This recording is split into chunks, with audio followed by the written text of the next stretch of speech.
בישראל. תודה רבה רוני. בוקר טוב לכולכם. תודה רבה לרוני שהזמין אותי להרצאה שאני מקווה שתוכלו ליהנות ממנה. הנושא שלנו היום, נושא ממש מורכב, אתם תראו. אנחנו נעשה את זה בתוך שעה, ממש קצר. הייתי כמובן מעדיף שזה יהיה לפחות שעתיים, אבל הזמן קצר. הנושא הוא הומניזם מערבי מול הומניזם עברי. איך הכל התחיל? הרשו לי פשוט לחלוק איתכם סיפור אישי. הכל התחיל ב7 באוקטובר, לכולנו כמובן בארץ. עברנו טראומה קולקטיבית, כללית. אני בפן האישי עברנו מהמשפחה שלנו גם טראומה. זה התחיל בנתיב העשרה. אנחנו אשקלונים, נתיב העשרה כפי שאתם יודעים, קרוב לאשקלון, ובני משפחתנו קרובים לליבנו, גרים שם, וממש ניצלו בנס, אפשר לומר, ב7 באוקטובר. הכל התחיל משם, מהסיפור הזה. אתם רואים כאן, זה ערס, הכל התחיל מערס. אז אמרתי בעצם איך אומרים, אפשר להתעלות, וההרצאה הזאת היום פשוט נולדה כאן. הטראומה בעצם אפשר או ליפול או לקום. מה שקרה בעצם עורר בי 3 שאלות עיקריות. יש כמובן הרבה יותר שאלות, אבל אנחנו נתמקד היום ב3 שאלות. למה 7 באוקטובר? אני כבר אומר מיד, תשובה אין לנו. כיצד כן? אפשר למצוא פתרונות, סיבות, נימוקים, לא יודע מה, אבל למה אין תשובה? אז התקדמתי. אמרתי, אין תשובה, לא רציתי לעצור. אפשר להתקדם, לא לעצור. ואז נזכרתי, בתוך מחשבה, אמרתי, אי אפשר ככה לעצור. נזכרתי באמירה ממש מפורסמת מאלי ויזל, פרס נובל לשלום. האמירה הזאת, לא יודע אם אתם מכירים אותה, היא מ-2014. מה קרה ב-2014 בארץ? אתם זוכרים? צוק איתן, בדיוק. עכשיו כמובן אני לא אקריא את מה שכתוב, כן? אבל בעצם מה מהות הדברים, מה רוח הדברים? הוא אומר שבעצם יש פה מלחמה בין ערבים, מוסלמים לישראל. כמובן שההרצאה שלנו לא פשוט לא בנושא הזה כמובן, אבל תשימו לב, יש משפט אחד שמשך את תשומת ליבי, המשפט האחרון. זהו מאבק של הציוויליזציה נגד הברבריות בעצם. אז אפשר להגיד שיש כמובן מאבק בין אסלאם ליהדות, ובכלל לזהות היהודית בארץ. אנחנו כבר לא חדשים בארץ, כן? אבל המשפט הזה משך את ליבי. אנחנו נראה, משך את תשומת ליבי, אתם תראו למה. השאלה הנוספת היא איך ניתן להסביר את עוינות אירופה כלפי ישראל. אתם רואים כאן כמובן את המאבק, נכון, בן יעקב, נכון, למלאך, לאיש, לא יודעים בדיוק, מהפרשה, נכון, של השבוע, בדיוק, רציתי לקשר בין השאלה לתמונה, לציור המפורסם של גוסטב דורה. והשאלה השלישית, שלדעתי המרכזית, הציוויליזציה המערבית, היהודית, נוצרית או יהודו, נוצרית, כן? איך יכול להיות? אני בא, גם רוני, אנחנו באים בעצם מאירופה. איך יכול להיות שבאירופה, ראינו במשך שנתיים, וזה גם ממשיך, איך יכול להיות, זאת השאלה, שציוויליזציה שבעצם מוגדרת כנוצרית יהודית, אני ממש שם את הדגש על הדבר הזה, יכולה להיות נגדנו. ראינו את זה. בכל התחומים, תסתכלו. אני אחזור לזה עוד מעט, כי אני גם כתבתי ספר על זה לפני כחודש יצא, ממש יש לו הצלחה רבה, אני חייב לומר, כן, כתוב בצרפתית כמובן, ובאירופה כבר, הספר הזה כבר רץ.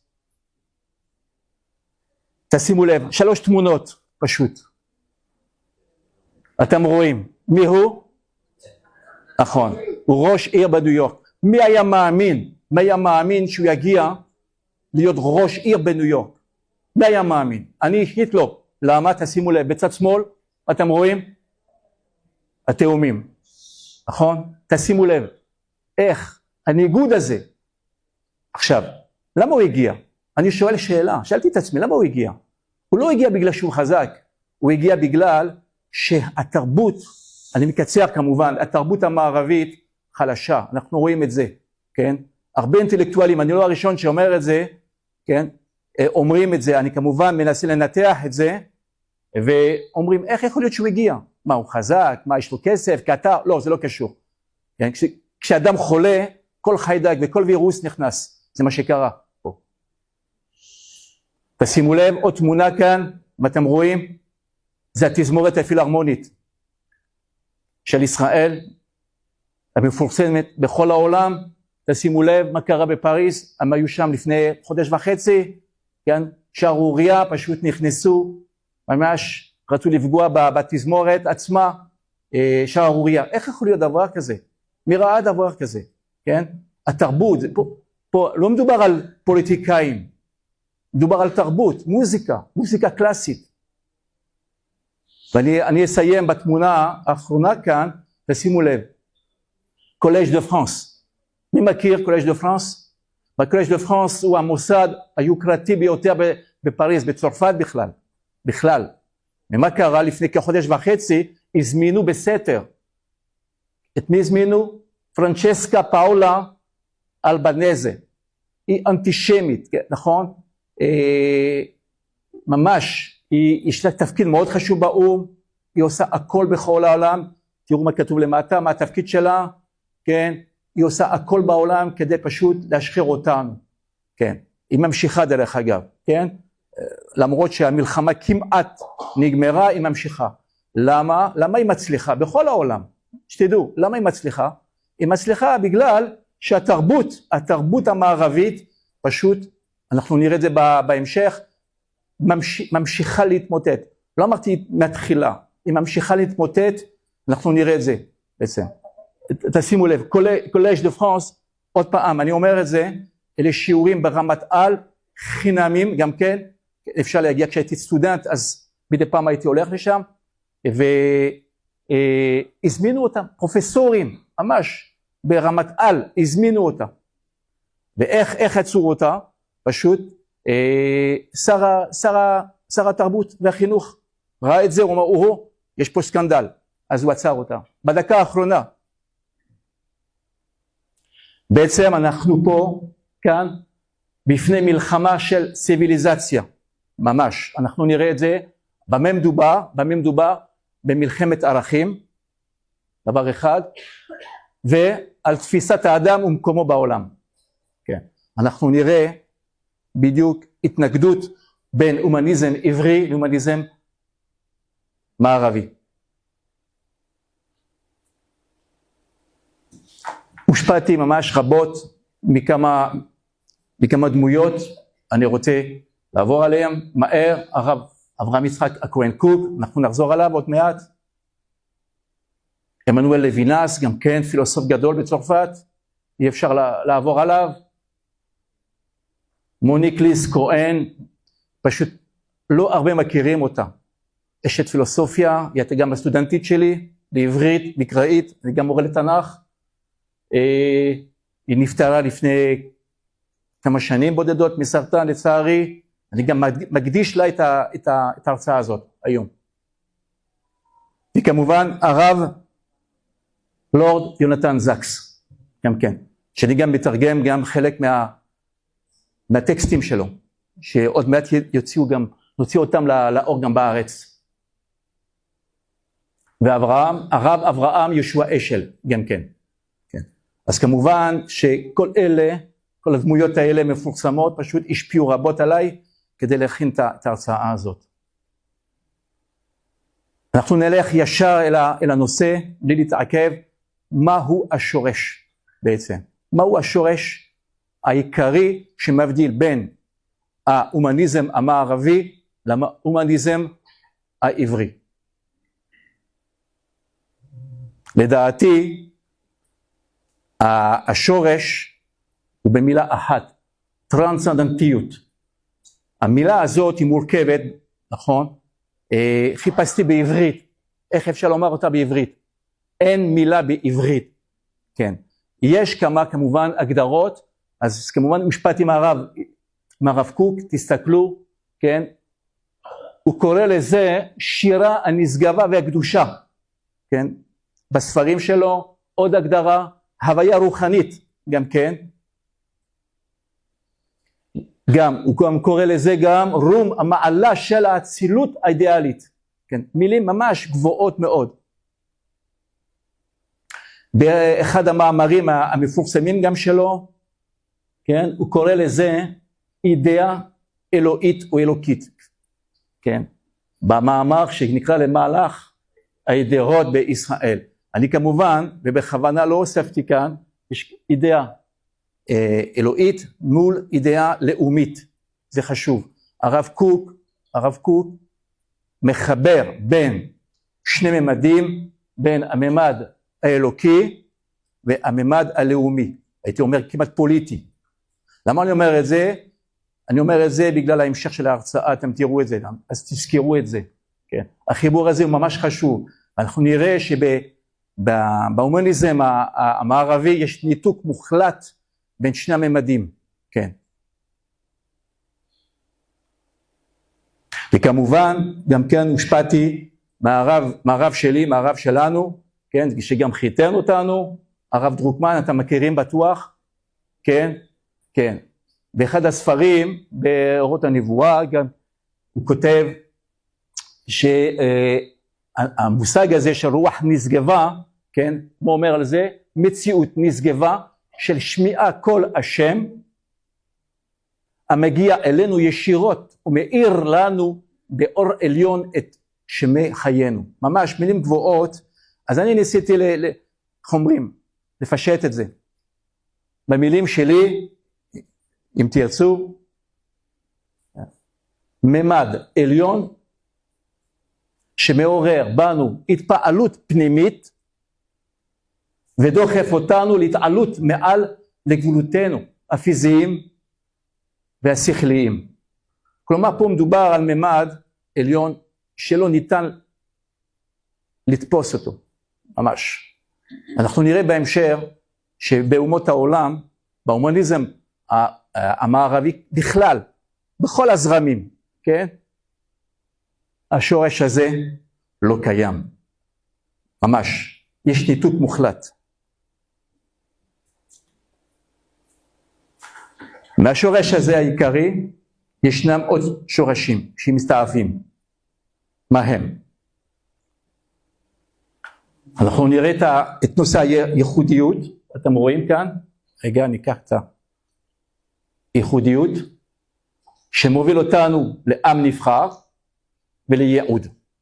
כשאומרים ייעוד זה אומר עתיד, בונים את העתיד, יש תוכנית.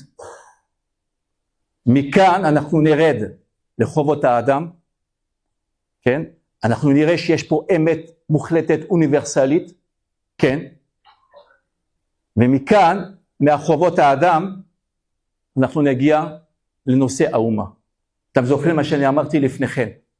הרב קוק מדבר על אידאה לאומית. כל זה מתחבר, אתם רואים כאן? מגיעים מרמה גבוהה, כן? מהרמה הכי גבוהה, שאנחנו לא רואים לזה לעין כמובן, יש פה כוח מסוים, אין לנו מילים גם להגדיר את זה. זה מופשט, זה רעיון מופשט, כן? אל האומה, על הכלל, כלל ישראל. תסתכלו על התחשיב, שזה יהיה פשוט לנו לזכור את זה. זה התחשיב של ההומניזם העברי. ממש בקצרה, כן? ממש בקצרה. הנה ההומניזם המערבי. יש פה ניגוד ממש, כן? כמובן יש ניואנסים, אני עברתי לניואנסים, כן? בגלל ההרצאה רציתי שזה יהיה פשוט, יותר פשוט לנו להבנה, אבל תשימו לב, אני חוזר אחורה, כן? יש לנו ייחודיות, עם נבחר ייעוד, יש לנו חובות האדם והכלל.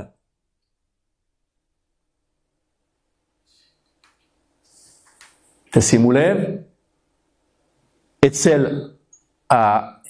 אצל הגויים, באומות העולם בעצם, מה קורה? חונכתי על זה, שתדעו. חונכנו על זה באירופה. על מה? כאן ועכשיו. מה זה אומר? כאן ועכשיו. לא בונים את העתיד. זה נראה לנו. הם חיים כאן ועכשיו, אימננטיות. דיברנו על רוח נשגבה, ממד עליון, כן? בהומניזם המערבי, לא מדברים על רוח נשגבה. אנחנו קוראים לזה אלוהים, השם, איך שתרצו, שכינה, איך שתרצו, נכון? donc חוויה ישירה של מציאות, חווים את המציאות כאן ועכשיו, כן? וכמובן גם פילוסופיה קיומית. אתם רואים כאן, מכאן אנחנו יורדים לנושא האוניברסליזם, כן? נכון? וכאן מה שחשוב לדעת, יש פה מושג ממש חשוב, המושג הזה, רלטיביזם מוסרי, כן, שמוביל אותנו לרלטיביזם היסטורי. מה זאת אומרת? אתם זוכרים ב7 באוקטובר מה קרה? הרבה אינטלקטואלים, גם יהודים בחו"ל, אמרו כן, היה רצח, היה טבח. ומה הוסיפו? אבל. מה זה אבל? אבל הוא כאן. זאת אומרת, אפשר להסביר הכל. כן. אנחנו אמרנו, יש טבח, נקודה. מה אמרתי לפני כן? אנחנו לא יודעים. מה קרה? למה? אנחנו לא יודעים. אז יש כאלה שהסבירו את זה, כן? עם האבל הזה. ממש, שתדעו, האבל הזה, כן? הוא עשה באירופה ממש דברים נוראים ואיומים. אני הייתי צריך להתווכח עם אינטלקטואלים יהודים ממש, באוניברסיטאות. אני זוכר את זה, ממש זה הגיע לרמה של אי אפשר לתאר כאן. כן? כי הוסיפו, הם לא אומרים, מה, אנחנו לא אומרים שלא, אומרים שכן. כן? מאיפה זה נובע? זה נובע מתרבות, נכון? הרי אתם יודעים, עולם נבנה על פי מחשבה, רעיון, תרבות, חינוך. כן. אתם רואים כאן, יש פה מילה, כן? סליחה, אני חוזר אחורה. יחסותנות, מילה לא חדשה שהבאתי, זאת מילה של האקדמיה, הלשון העברית. וכמובן, עוד נושא חשוב, זה מוביל אותנו לפרט. אנחנו כעם ישראל דואגים למה? רגע, סליחה. אנחנו דואגים לכלל. בתורה כתוב, קדושים תהיו. אין אדם קדוש, זה חשוב לדעת את זה. כן? כשאומרים אדם קדוש, זה בא מהנצרות בעצם. כן? בעם ישראל הקדושה היא קולקטיבית, היא שייכת לכלל. כן? וכל החכמים, כל הוגי הדעות שראינו לפני כן, על זה הם מדברים בעצם. זה חשוב.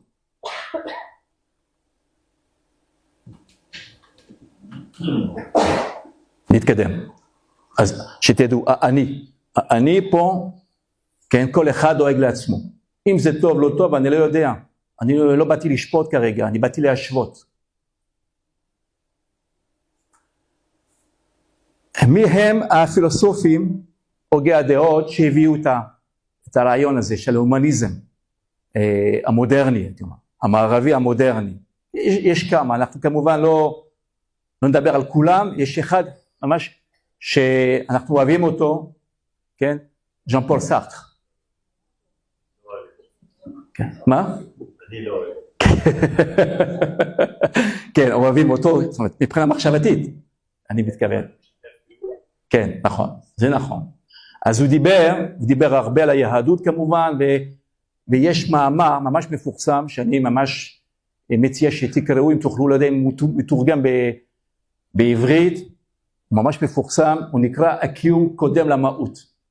כן, הוא כתב אותו ב-1945, המאמר הזה עשה המון גלים, בצרפת וגם באירופה, כן, מה הוא אומר בעצם? הוא אומר שהאדם הוא קודם כל קיים, כלומר, הכל מתחיל מהאדם ומסתיים באדם. פשוט. אם תרצו, השכל האנושי. הוא קובע. אין כאן ממד של רוח נשגבה. זה לא קיים. כמובן, אנחנו נראה בהמשך, אם הוא הגיע לזה, זה לא סתם. יש על זה מקור. אין מחשבה ספונטנית. כן. אני כשהייתי סטודנט, ואני זוכר, כל זה למדנו, כן? כל זה למדנו כאילו זה תורה מסיני, אפשר לומר, כן. מאיפה זה בא? מאיפה זה בא בעצם? זה בא מג'ון לוק. ג'ון לוק הוא מהמאה ה-17, 18, תשימו לב. בוא נקרא מה שהוא אומר בעצם. כן. הטרנסצנדנטליות אינה מגדירה את ההגדרה הפילוסופית של האדם. האינדיבידואליות מושתתת על תודעה עצמית וזיכרון אישי, ולא על מהות טרנסצנדנטית או מטאפיזית. כלומר, אין ממד גבוה. כפי שאנחנו אמרנו, הזהות האישית נבנית איפה? מתוך חווייתו הפנימית של האדם, ללא עיגון במציאות עליונה או אלוהית. ממש בפירוש. זאת אומרת שכל התרבות שאנחנו מקבלים באירופה, זה לא משנה. שזה בגרמניה, בצרפת, באנגליה, הכל מבוסס על הפילוסופים האלה בעצם. עכשיו הוא בעצמו, ממי הוא הושפע? כן. מתומאס הובס. ואתם מכירים? תשימו לב. ההומניזם המודרני, הוא לא נולד אתמול, כן? הוא נולד לפחות במאה ה-17, גם לפני כן. כן, גם לפני כן. תשימו לב. אותו הסיפור, תומאס הובס בעצם עיצב גם את הפוליטיקה המודרנית באירופה. בכלל כל התרבות האירופאית בעצם מושתתת על כל הפילוסופים האלה. אז אם ז'אן פול סארטר הגיע למה שהוא הגיע, הוא לא הגיע את זה לבד, כמובן, יש על זה תשתית רעיונית. מה המקור של הרוח הגבוהה הזאת? כן, האלוקית הייתי אומר, מה המקור? המקור הוא כמובן בתוך הטקסטים שלנו. יש המון טקסטים, כמובן, לא פשוט למצוא, אבל מצאתי. אתם מכירים, כולכם מכירים את המדרש הזה, בעצם אברהם העברי, כן? רבי יהודה ורבי נחמיה ורבנן. רבי יהודה אומר, כל העולם כולו מעבר אחד והוא מעבר אחד. בראשית רבה. ממש מפורסם. אני בעצם שמתי לב שיש פה מילה ממש חשובה שאתם כולם רואים כאן בצבע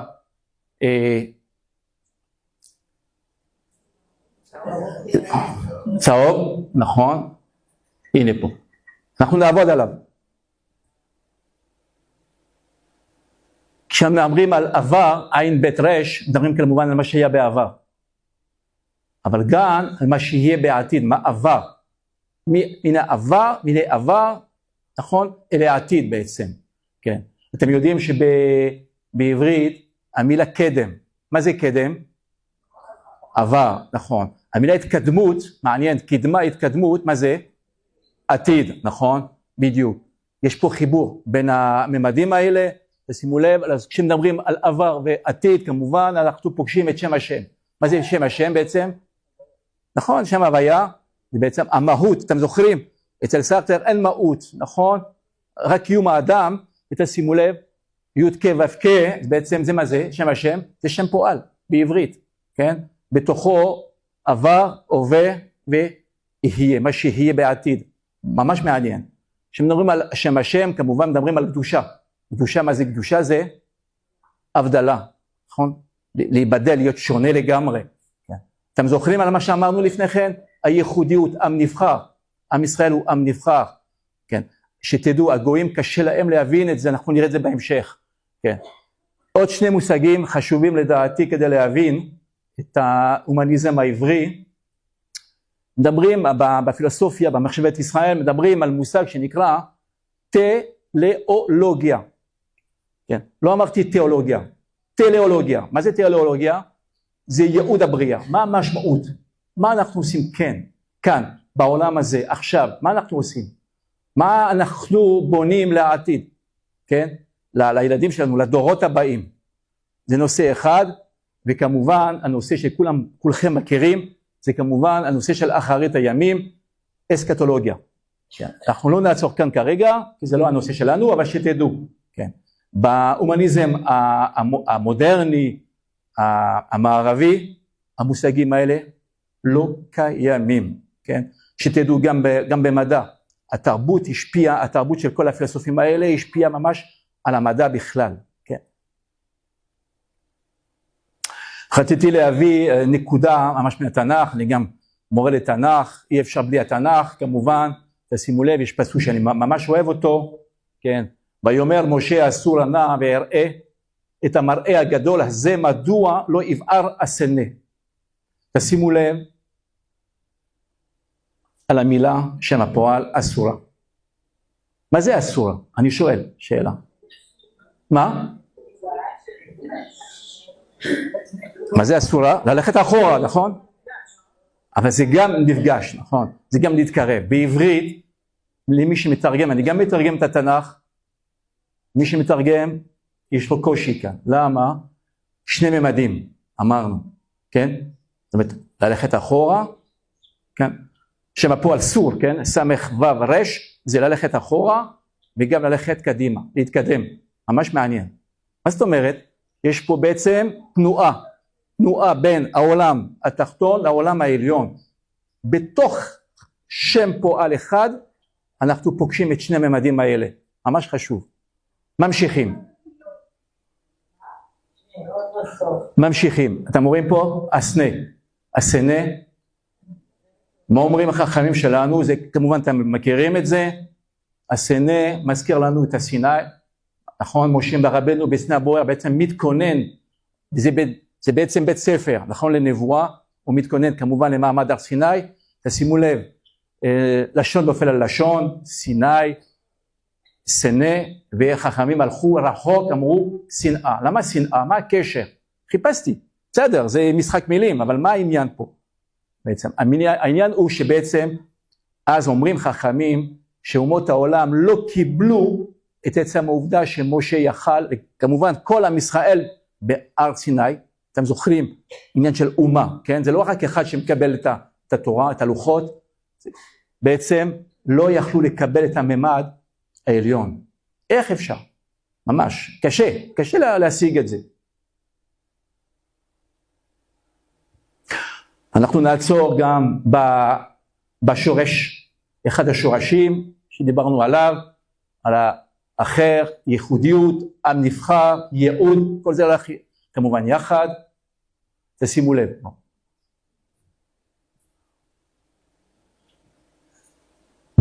בראשית, בספר בראשית, יש פסוק שכולם מכירים אותו, אני רוצה שנדגיש לפחות דקה, 2 דקות על הפסוק הזה. לפני שאני אקריא, אני רוצה להסביר. אברהם לא נבחר כדי לייצר דת חדשה, שנבין את זה. היהדות, אני יודע שהרבה מדברים על דת, יש על זה ויכוח, אני באופן אישי לא חושב שהיהדות היא אך ורק דת. יש פנים דתיים כמובן ליהדות שלנו, אנחנו נראה שעם אברהם, היהדות שלנו, של היום, כן? היא לא מבוססת על דת, היא מבוססת על אתיקה בעצם, אתיקה עברית, כפי שאומרים, כי ידעתיו למען אשר יצווה את בניו, ואת ביתו אחריו, ושמרו דרך אדוני, לעשות צדקה ומשפט, למען אבי אדוני, על אברהם את אשר דיבר עליו. תשימו לב, ידעתיו, מה זה ידעתיו? הכרתי אותו, אהבתי אותו, בחרתי בו, הבחירה, תשימו לב, הבחירה כאן, הייחודיות, הוא אחר, אברהם הוא אחר, ראינו, הוא עבר, נכון? הוא לשון עבר, כן. מה התפקיד של אברהם? לא כתוב שהוא בא, שהוא נבחר על מנת לייסד דת חדשה, ממש לא. מה? הוא בא להביא צדקה ומשפט, וזה ממש חשוב. הגויים לא קיבלו את זה, אנחנו נראה את זה, שתשימו לב, בתוך הפסוק הזה, יש שלושה דברים חשובים. יש את הבחירה, הייחודיות והייעוד, יש לנו שם השם, ממש הממד הגבוה, כן? והמשימה שלנו, מה אנחנו בעצם עושים כאן, בעצם כיהודים, כעברים הייתי אומר, כן? מה אנחנו עושים כאן? וכמובן, אני חייב להוסיף עוד פסוק בספר דברים, כי עם קדוש אתה לאדוני, אלוהיך, בך בחר אדוני, אלוהיך, להיות לו לעם סגולה מכל העמים אשר על פני האדמה. דברים זין וו. תשימו לב, בתוך פסוק אחד כמה דברים יש. יש לנו עם, זה הכלל, נכון? זה האומה שדיברנו עליה. יש לנו קדושה, הבדלה, אנחנו שונים, נכון? נבדלים מכל שאר העמים. אתה, מה זה אתה? הבחירה, אתה, אני רוצה אותך, כן? חוזרים אל הממד הגבוה, רוח הנשגבה, ממש, אלוהיך, אני לא חוזר על זה, ובחר, ממש זה פשוט, מבינים היטב, הבחירה, כן. וכמובן סגולה, מה זה סגולה? זה אוצר, זה ייחודיות, זה הרבה דברים, כן? אבל בעצם מה אומר הפסוק הזה? שאנחנו בעצם נבחרנו כדי להיות שונים מכל העמים, ובעצם פשוט לייסד חברה של משפט וצדקה. עכשיו, הקטע שאני ממש אוהב אותו, שמבדיל אותנו לחלוטין מההומניזם האירופאי, אתם תראו את זה ותבינו מהר. כן. אני הוספתי כאן למטה אמת מוחלטת אוניברסלית. לדעתי ההרצאה עומדת הרבה על הנקודה הזאת, תשימו לב. אני מבקש מכם ממש תשומת לב. כן. בהומניזם העברי מדברים על מה החובה שלי כלפי האחר. כן, זה נקרא חובות האדם. בתרבות שלנו, במסורת שלנו, זה נקרא מצוות. אבל אני רוצה פשוט שנעצור דקה. בדרך כלל מבינים מצוות כדבר, איך אומרים, דבר דתי, כן? אומרים מצוות, אדם מקיים מצוות, הוא אדם דתי, זה בסדר. לא. אני חייב לומר דבר אחד. המילה מצווה במסורת שלנו, היא לא בהכרח מוגדרת כדבר דתי, כן? זה יכול להיות, זה גם בעיקר דבר אתי, מוסרי. וכשמדברים על מצווה וחובה, מה זה אומר? אחריות כלפי השני והאחר והעולם בכלל. כן. חובות האדם, מצוות, כפי שאמרנו, אחריות האדם, זה נקרא אתיקה עברית. כמובן, אני קיצרתי את זה. בואו נסתכל, בהומניזם המערבי, מה קורה? מה הזכות שלי? מה מגיע לי? נכון? ממש, וזה ממש השפיע עליי, אני חייב לומר, ממש במשך כל הילדות שלי, וגם כשהייתי סטודנט, זה מה שלמדתי. זה מה שלמדנו, רוני. דוגמה, אנחנו ניקח דוגמאות ממש מפורסמות, פה. תשימו לב, אתם כולכם מכירים את ההכרזה לכל באי העולם בדבר זכויות האדם. תשימו לב, מה שקופץ לעין, זכויות האדם. כן. רק שתדעו, ההכרזה הזאת, המפורסמת, כן, היא רק בגדר המלצה בלבד, ואין לה תוקף משפטי, שנבין את זה. זאת אומרת, אם בא לי לקיים, אני מקיים כמדינה, או לא. אנחנו רואים מה קורה בעולם. מלחמות, נכון? זה נובע מזכויות האדם. נמשיך. כמובן, זה כולם מכירים, אני, איך אומרים, בילדות שלי, מאז שאני, איך אומרים, תינוק כמעט, לימדו אותנו את זה, נכון? הצהרת זכויות האדם והאזרח, זה כולם מכירים את זה, כמובן, שוב פעם, זכויות האדם, כן. כמובן, מ-1789, זה כל צרפתי מכיר את זה בעל פה, כמעט את כל מה שכתוב, תשימו לב, מה אתם רואים בצד שמאל? למה זה מזכיר לנו? את הלוחות, ולמה לקחו את הלוחות? זה מאוד מעניין. מה דעתכם? החלפה, להחליף, דת טבעית, הם קראו לזה דת טבעית, נכון? בעצם. זה מין תחרות בין, איך אומרים, תפיסת העולם, תפיסת האדם בעצם, זכויות האדם. מה קורה היום עם הזכויות האלה? אני שואל. איפה אנחנו עומדים בעולם? כן, ממש נמוך. אני רוצה שתראו את זה דבר חשוב לגבי לוחות הברית שקיבלנו. יש לפחות שתי קריאות אפשריות. יש קריאה אנכית, 1, 2, 3, 4, 5, כן? מצוות בין אדם למקום, זה כולם מכירים, מי שקצת לומד יודע את זה, ובין אדם לחברו בצד שמאל, כן? אבל יש לי שאלה, למה לא קיבלנו את כל הדיברות, חומרים, במכה אחת, 1, 2, 3 עד 10, ולמה יש שני לוחות? זאת שאלה, שגם ששאלו החכמים. הנה, למה? כי יש פה קריאה שונה, יש קריאה אופקית. מה זאת אומרת? אנוכי השם, נכון? שהוא בעצם אחד, קשור למה? לאיזו מצווה? לא תרצח. מה הקשר? אז הקשר הוא שכשרוצחים בן אדם בעצם, מורידים כביכול מדמות האלוקית, מורידים חלק מהאלוקות בעולם. כן? אבל מה שחשוב לנו היום, המסגרת שלנו, זה להבין שיש קשר בין הממד הגבוה, נכון? הרוח הנשגבה, כן? לממד שלנו, פשוט, יש פה קשר. זה לא, אין פה ניתוק, אין ניתוק בין שני ממדים. זה חשוב. אצל הגויים, בעצם, באירופה בעצם, כתוב לא תרצח, לא תנאף. זה בסדר, מקבלים את זה, כן? והפכו את זה גם לזכויות. כן. זה נקרא בפילוסופיה, יש שני מושגים חשובים לזכור אותם, בעצם יש חוק אלוקי. חוק אלוקי, שנקרא הטרונומיה. כן? ויש לנו עוד חוק, אוטונומיה. כולם מכירים את האוטונומיה. כולם. באירופה, בעצם, בהומניזם המערבי, שמים את הדגש על אוטונומיה. ראינו את זה. תומאס הופס, ג'ון לוק, סארטר, וכל הפילוסופים גם של היום.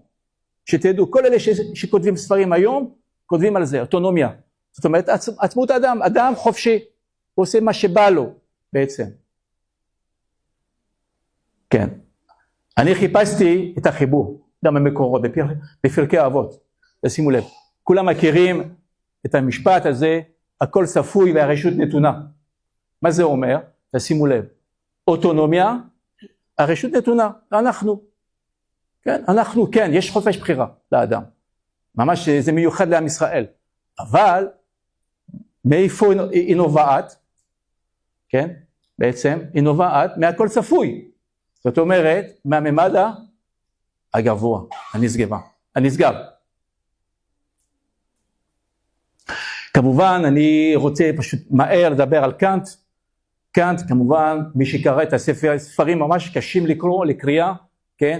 קאנט מדבר על מה? בעצם על הניתוק הזה. קאנט לא מתנגד לממד הגבוה. הוא מכיר בעצם העובדה שיש, לא הייתי אומר אלוקות, אבל ממד גבוה, רוח נשגבה. הוא אומר שכן, אבל הוא אומר, בכלל אין השפעה על הממד הזה, על העולם שלנו. יש פה ניתוק מוחלט. כן? שתדעו, קאנט השפיע ממש הרבה גם על החברה המודרנית האירופאית בכלל, גם בארצות הברית. אגב, כל הצעירים היום, גם היהודים, ראיתם, הרבה יהודים גם בחרו בראש העיר הזה, בניו יורק, הם מושפעים מכל התרבות הזאת, הם לא אשמים, שתדעו, כי אני גם עברתי משם. כן, לפני ההומניזם המערבי, זה חשוב לומר את זה, כי היו שאלות גם בעבר ששאלו אותי, כן, איך ההומניזם המערבי הגיע בעצם. הוא הביאה כהתנגדות לנצרות הקתולית, כן, בנצרות הקתולית הם לא הכירו באוטונומיה, הם הכירו רק בממד הגבוה הזה, אז הם אמרו לו, אלה שהגיעו כמובן במאה ה-18, הם הגיעו, אמרו לו, אי אפשר ככה להמשיך, איך אומרים, ניתקו את זה, התנתקו בעצם מהשורש העליון, ואז אמרו רק אוטונומיה. בעם ישראל מה שחשוב, וזה כל הגדולה שלנו, שאנחנו מחברים את שניהם. ראיתם? זה לא רק אוטונומיה, זה לא רק להתחבר אל האלוקות ולשבת בישיבה, זה לחבר את שני הממדים ופשוט לחיות כמו שאנחנו חיים. כן. הערה דקדוקית חשובה לדעתי, כתוב לא תרצח, נכון? דיברנו על זה, לא תרצח, חובה. מבחינה דקדוקית לא כתוב אל תרצח, ולמה? מי יודע למה?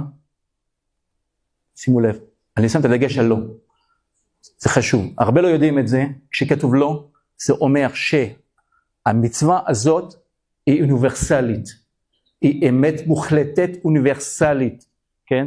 מה זה אוניברסלית? זאת אומרת, בכל זמן ובכל מקום צריך לקיים אותה, כן? אתם זוכרים מה אמרנו על ההומניזם המערבי? יש פה, איך אומרים, יחסי, הכל יחסי בעצם. עכשיו, אם הכל יחסי, מה זה אומר? שאין אמת. איפה האמת המוחלטת? אז אם האמת מוחלטת, כל אחד יעשה את מה שבא לו, נכון? ביהדות, בעבריות הייתי אומר, כן? המושג הזה, שאומרים אל תרצח, אם היינו אומרים אל תרצח, זאת אומרת שזה שייך רק לעם ישראל, כן? פה. אז שתדעו גם, יש פה גם סתירה, אנחנו לא ניכנס לזה בגלל שאין לנו הרבה זמן, יש פה סתירה גם בהומניזם המערבי. מה הסתירה? הם מדברים על אוניברסליזם. מה זה אוניברסליזם? כשאני שומע את זה, אני מבין שאני פתוח לכל אדם, נכון? עכשיו, אם תיסעו לצרפת לדוגמה, כן, מי שמוסלמי, אסור לו, במרחב הציבורי, מה אסור לו? הרי עלה, בארץ אין שום בעיה, אנחנו עכשיו הגעתי לירושלים, אנחנו רואים מוסלמים, הם מתלבשים כמו שהם רוצים, אין שום בעיה, וזה נובע מתרבות. עכשיו, הם מדברים על אוניברסליזם. האוניברסליזם הזה הוא ממש מסוכן, למה? כי הוא מוחק כל דבר שהוא ייחודי, האחר פשוט צריך להתבולל. מאיפה זה נובע, ההתבוללות? מהי התרבות? עוד מעט איזה חג? חנוכה, נכון? מה הייתה הגאונות של היוונים בעצם? פשוט. מה הייתה הגאונות? מה זה הסמל של השמן בעצם? הרוח בעצם. הם רצו שכל האומות יתבוללו. זה יוון בעצם. ויוון זה אירופה. אני לא אומר שזה הכל יוון כמובן. יש ניואנסים. אבל הנושא של התבוללות, אוניברסליזם, זה יוון. ביוון, שלא נשכח, בל נשכח, זה פשוט עבודה זרה, כן? ביקורת של העיקרון האוטונומיה, אני חייב להביא את זה, יש לו עוד כמה זמן, רוני? רבע שעה, כן. יש גם שאלות, אני אשמח, כן. ביקורת של עיקרון האוטונומיה. אז כל הפילוסופים האלה אמרו, איך אומרים, השכל האנושי הוא הכי יציב, הכי טוב, אנחנו נבנה עולם טוב מאוד, ממש של עולם של דאורות, תשימו לב. כאן, אתם רואים את התמונה? מי מכיר? הרצח העם הארמני. כן. כולם שתקו אז באירופה. וכמובן, אושוויץ בירקנאו. כן. באותה תקופה, בגרמניה וגם באירופה, היו מנגנים, היה אופרה, נכון? ממש תרבות, ממש, שהגיעה לרמה ממש גבוה. ומה קרה? בני אדם שלחו, עוד בני אדם, פשוט למות, בגלל שהיו יהודים. אז איפה השכל האנושי? איפה האוטונומיה פה? וכמובן, 7 באוקטובר. ב7 באוקטובר מה אנחנו ראינו? אנחנו ראינו התמוטטות של כל ההומניזם המערבי, לדעתי, כן? כמובן, קשה לעשות הכללה, אבל בגדול כן, אוניברסיטאות, גם הרווארד, כן? אתם לא יודעים, אבל בהרווארד יש להם כבר עבר גם עם הנאצים, וכשהיטלר עלה לשלטון ב-1933, גם כן, הרווארד כבר הייתה קיימת, הזמינו גם אצלם, שתדעו, גם נאצים, הרבה אנשים לא יודעים את זה, זה נובע מתרבות. אירופה, דיברנו על אירופה. איך נוצרה אירופה של היום? תשימו לב. כל אלה, בעברית אם תרצו, כל אלה ייסדו את אירופה. חיפשתי את המכנה המשותף. כולם, כשהייתי פשוט סטודנט, לומדים על זה כמובן, על הגדולה של אירופה, כן? על הרעיון של אירופה, האיחוד האירופי, כן? תשימו לב. מה המכנה המשותף ביניהם? המכנה המשותף, כאן. כולם היו נוצרים, רובם קתולים, כן? ופשוט כקתולים, כאנשי אמונה, רצו שהעולם יהיה טוב. אנחנו מסכימים עם זה, כן? אבל הם לא הכניסו, מתוך כוונה כמובן, הם לא הכניסו את הממד הגבוה. למה הם עשו שלום בעצם? הם עשו שלום בעצם כדי שלא יהיו מלחמות. ואיך עושים שלום? דרך ביזנס, דרך כסף. מה הייתה המטרה העיקרית? כמובן, תלות כלכלית הדדית. ברגע שאני תלוי במישהו אחר, אז כמובן לא כדאי לי לעשות מלחמה, כן? וכמובן התפתחות והתקדמות כלכלית. אין פה אלמנט של רוחניות. למרות שהם חשבו אולי בתמימות, אני לא יודע, ככה אומרים, שאולי מתוך התקדמות כלכלית, אז נכניס רוח. זה לא קרה. אנחנו רואים את זה. הכל היום מלחמה באירופה, אירופה עומדת להתפרק, אנחנו רואים את זה כל יום. זה כבר נושא פוליטי, אבל שתדעו, כל זה קשור. כן? ומאיפה רואים את זה? בתורה, העניין של ההתרחקות מהממד העליון. רואים את זה בפסוק ממש מפורסם גם כן, ספר בראשית, ויהי בנוסעם מקדם, וימצאו בקעה בארץ שנער, וישבו שם, ויאמרו, הווה נבנה לנו עיר ומגדל בראשו בשמיים. ונעשה לנו שם פן נפוץ על פני כל הארץ. חכמים אומרים, מקדם, אתם רואים, אתם יודעים שהקדוש ברוך הוא, כן, האלוקות, הוא נקרא קדמונו של עולם. אז כביכול, אלה שבנו את המגדל, רצו לברוח מהרוחניות, מהממד הזה הגבוה, כן? ומה רצו לעשות? לעצמם שם. זה אוטונומיה, בעצם. זאת אומרת, כל הנושא הזה הוא לא חדש, כן? וכמובן אנחנו מסיימים עוד מעט עם החלום של סולם, הסולם של יעקב. כן, יש מדרש שאני ממש אוהב אותו, המדרש הזה הוא גם מפורסם, אנחנו לא נקריא אותו כולו, אבל יש כמה נקודות ממש מעניינות, זה גם קשור להפטרה של השבוע שקראנו, זה גם יוצא טוב, זה לא מתוך כוונה, כן? מה זה יוצא טוב? אתם זוכרים את החלום של יעקב, הוא רואה סולם. המלאכים, אתם זוכרים את המלאכים? הם עולים ויורדים, השואלים, איך יכול להיות שהם עולים ויורדים? בדרך כלל, מלאך יורד ועולה. אז על פי החכמים, יש המון כמובן פירושים לנושא, אבל יש ממש פירוש שאני ממש אוהב אותו, אומרים חכמים שהמלאכים האלה בעצם אלה אמפיריות, כאן מעצמות, עולות, מתפתחות, ופשוט נעלמות, כן. עכשיו, אבל מה קרה? על פי המדרש, יש כאן מלאך שעולה, עוצר למעלה, הוא בשיא הסולם, ולא רוצה לרדת, תשימו לב פה, של אדום עלה ולא ידע כמה, באותה שעה נתיירא יעקב אבינו ואמר, הוא ראה, יעקב רואה שהמלאך הזה לא רוצה לרדת, הוא אומר אז מה איתי, מה קורה בעצם? שמה לזה אין לו ירידה, הוא לא רוצה לרדת, מה קרה? אמר לו הקדוש ברוך הוא, ואתה אל תירא עבדי יעקב ואל תחת ישראל. כן. ובהמשך, תשימו לב בהמשך, מהנביא עובדיה, זה רק פרק אחד, כן?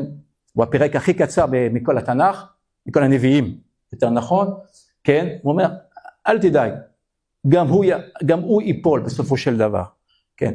אז זאת אומרת, צריך סבלנות, הרי אתם יודעים שעשיו, נכון, קשור לאדום, נכון, אדום עשיו, ועל פי החכמים, הם מייצגים בעצם את כל התרבות המערבית. כן. המדרש הזה נובע ממה שקרה בעצם בימי הביניים. אז אתם רואים כאן את המלאך, האימפריות שנופלות, רואים פרס, רומא, יוון.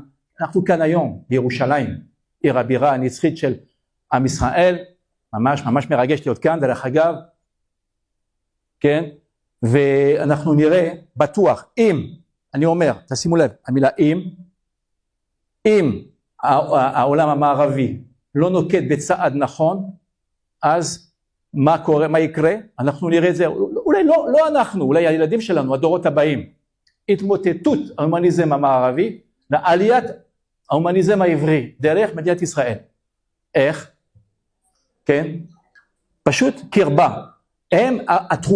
התרופה נמצאת כאן, במדינת ישראל. אתם שמים לב פה כמובן, על הדגל, זה דגל שלנו, אפשר לומר, כן? הלוגו שלנו, כן? הסמל שלנו, זה נכון? כן. המנורה ושני הזית. מאיפה זה נובע? מה המקור? זכריה, נכון, זכריה. המנורה, אני כמובן כולם מכירים את זה, עוד מעט חנוכה, למה שני עלי זית? אתם זוכרים? הממד הרוחני, נכון? הכהן הגדול זה היה אז, כי הם חזרו לבנות את בית המקדש, והפן הלאומי, הייתי אומר גם פוליטי, כי זה קשור. אי אפשר להפריד ביניהם, זאת אומרת, מה הגדולה של מדינת ישראל היום? היא שבעצם הצליחה, למרות כל הוויכוחים שלנו, וכל איך אומרים, בעיות שיש לנו במדינה, כי אנחנו מדינה יחסית חדשה, מה שטוב, שהצלחנו, בכל זאת גם בסמל שלנו, אתה אומר לי, בכוח של סמל, כן? כוחו של סמל, אנחנו הצלחנו לחבר את שני ממדים, כפי שאמר הרב קוק, אתם זוכרים, כן? האידאה האלוקית מתחברת ישירות לאידאה הלאומית, כמובן. ולדעתי, כן? העולם המערבי ינצל בזכות התרבות העברית, בת 4,000 שנה. אני רואה את זה עם סטודנטים, סטודנטים מכל העולם שבאים. הם זקוקים, הם רוצים ללמוד. מה אתם אומרים? יש לנו פה אוצר של 4,000 שנה, שזה לא פשוט, כן? פשוט לשאת על הכתפיים. אבל חובתנו, יש לנו חובה. זה הייעוד שלנו. אם לא נעשה את זה, כולנו, כל אחד ברמה שלו, אז נפספס משהו, נחמיץ משהו. ובעצם יש לנו תרומה גדולה לתת. כן? אנחנו נותנים, אני אישית נותן הרבה לסטודנטים שלי מכל העולם, כן? שבאים אומרים, תשמע, חיים, אנחנו מעוניינים ללמוד, אנחנו רואים שיש פה כאן איזושהי בעיה באירופה, כן? אנחנו רוצים להתקדם. מה אתה מוכן לתת לנו? כן. וכמובן, דגל ישראל, תודה רבה על ההקשבה. תודה רבה.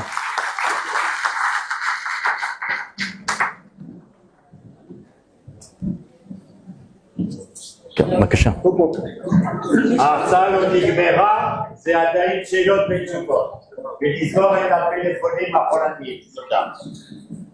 קודם כל, תודה עבור ההרצאה המערכת. תודה רבה.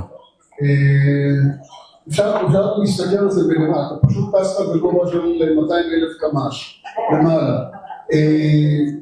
מה שאומר כאן, הוא למעשה מאמץ את המחשבה של הרמב"ם שאומר אין רע יורד בלמעלה. כלומר, הוא לקח רק חלק אחד, הוא לא עשה את הצעד הבא, מה שהרמב"ם עשה, שיש אל עליון. מה שהוא עשה, הוא אומר, אלוהים, זאת אומרת, אין אור שיורד מלמעלה, אין רע יורד מלמעלה. ולכן הוא נעצר, הוא לא התקדם. על הרמב"ם אתה מדבר. קאנט לא התקדם. הרמב"ם ראה את כל התמונה בכללותה. נכון. וזה מה שמעניין. עכשיו, מה שמפריע לי כרגע, זה איך אתה מסביר את מה שקורה היום. נגעת בזה. אירופה, המוסלמים משתלטים עליה. היא הופכת להיות מה שנקרא מוסלמית כמעט ברובה עוד כמה שנים. השאלה שלי, וואלה, אין חסנות. השאלה שלי היא כזו, האם, ואני חוזר לרמב"ם, האם מה שהרמב"ם אמר, זה שהמוסלמים מאמינים בייחוד האל, לא מוביל תהליך, ואולי זה הדרך של המערב להגיע לסמל של מדינת ישראל, כמו שאתה אומר, לעבריות, לאות שלנו. כן, תודה רבה על אני רוצה לענות על השאלה, כן, בקצרה, כמה דברים. קודם כל, כפי שאני הסברתי בהתחלה, בהקדמה שלי, האסלאם קודם כל מצליח באירופה, בגלל החולשה של התרבות המערבית. זה ידוע. כן. שוב, האסלאם מצליח די טוב באירופה, בשל החולשה של התרבות המערבית. כן, זה דבר ראשון. עכשיו, דבר שני, בתרבות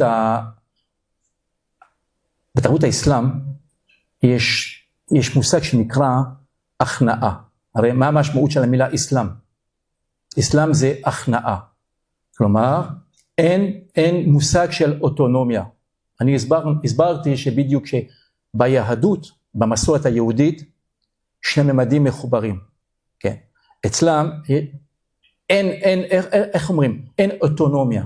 זאת אומרת, שהם הולכים לפי הטקסט, כפי שהוא כתוב, כן? הייתי אומר כמו קראים.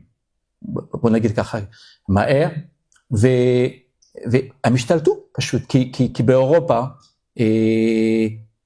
אין להם כלים להתמודד עם האסלאם. זאת אומרת, האסלאם הוא לא בגלל שהוא חזק, מאוד שהוא חזק, כי הוא כובש, כן? אבל הוא חזק בגלל החופשה של אירופה. באירופה אין להם את הכלים האלה. בלי הרוח הזאת, למה אנחנו חזקים תשימו לב, אתה יודע מה? ב7 באוקטובר, מה קרה? סולידריות. מאיפה זה בא? זה לא קשור לאוטונומיה, אנשים עזבו את הכל, את הבית, את העבודה, מקום העבודה, כדי פשוט ללכת לצבא, לעזוב את הכל, לעזור אחד לשני. איפה זה נובע? מהרוח הזאת. באירופה אין את הרוח הזאת. זאת אומרת, האדם הוא לבד. אז כמובן שבאסלאם, מה שלהם, הכלל, האומה שלהם. אז זאת אומרת שהם מתקדמים, ובסופו של דבר הם יצליחו. כן. שאלה אחרונה. חיים, תודה על הדברים היפים והמלמדים. בעצם בנית תזה שמנסה להסביר את השנאה ואת האנטישמיות. אבל התזה שלך נמצאת אי שם במרומים, ו99% מהאירופאים לא היו מבינים אפילו על מה דיברת, כי הם לא רואים את זה כך. אני חושב שבסופו של דבר השנאה היא שנאה היסטורית, האנטישמיות היא היסטורית, מאותו רגע שעם ישראל לא קיבל את ישו המשיח, באותו רגע החלה המלחמה הכוללת בעם היהודי והיא נמשכת עד היום. כלומר, זוהי גם שאלה תרבותית וגם שאלה של הניצחון של מי. אתה בטח מכיר את הביטוי וירוס, כלומר הדת האמיתית, וירוס ישראל, כן. ונגמר העניין של עם ישראל בעיני הנוצרים, וזה מצוי בהם בכל נימי נפשם. אם תלך לחברת השקעות במנהטן, בתוך משרד, ובמשרד הזה לא יהיה יהודי, ובאותו יום יהודי יצליח, אז אתה תשמע את הלא יהודים אומרים, כמו תמיד היהודי דפק אותנו. וכאן מדובר באנשים שהם בוגרי העבר, באוניברסיטאות הטובות ביותר, ואתה תשמע שהשנאה קיימת, והיא כנראה תמשיך להתקיים. אני רוצה להוסיף לך עוד אז יהודה, תרשה לי, אני מסכים לחלוטין איתך, רק מה, אתה שמת את הדגש על נצרות קתולית, נכון? אני דיברתי, אם שמתם לב, על הומניזם. הומניזם המודרני, בוא נגיד, המודרני, המערבי, צריך להבין את זה, הוא התנתק בכלל מהנצרות הקתולית, אני אומר, כן? זאת אומרת, יש כמה פנים, כמובן, לדבר, על האנטישמיות, כמובן. אם הייתי מדבר על נצרות קתולית, שאני גם קצת מבין בנושא הזה, אני גם כתבתי הרבה על זה, זה היה פשוט נושא אחר, אני מסכים איתך. פשוט היום הבאתי את הפן המערבי בעצם. התרבות בכלל שבעצם שלטת בכלל בעולם היום, בעולם המערבי בכלל. תודה רבה. אני רוצה להודות לחיים ויסמן על ההרצאה המאלפת, מקדימה ומשכילה.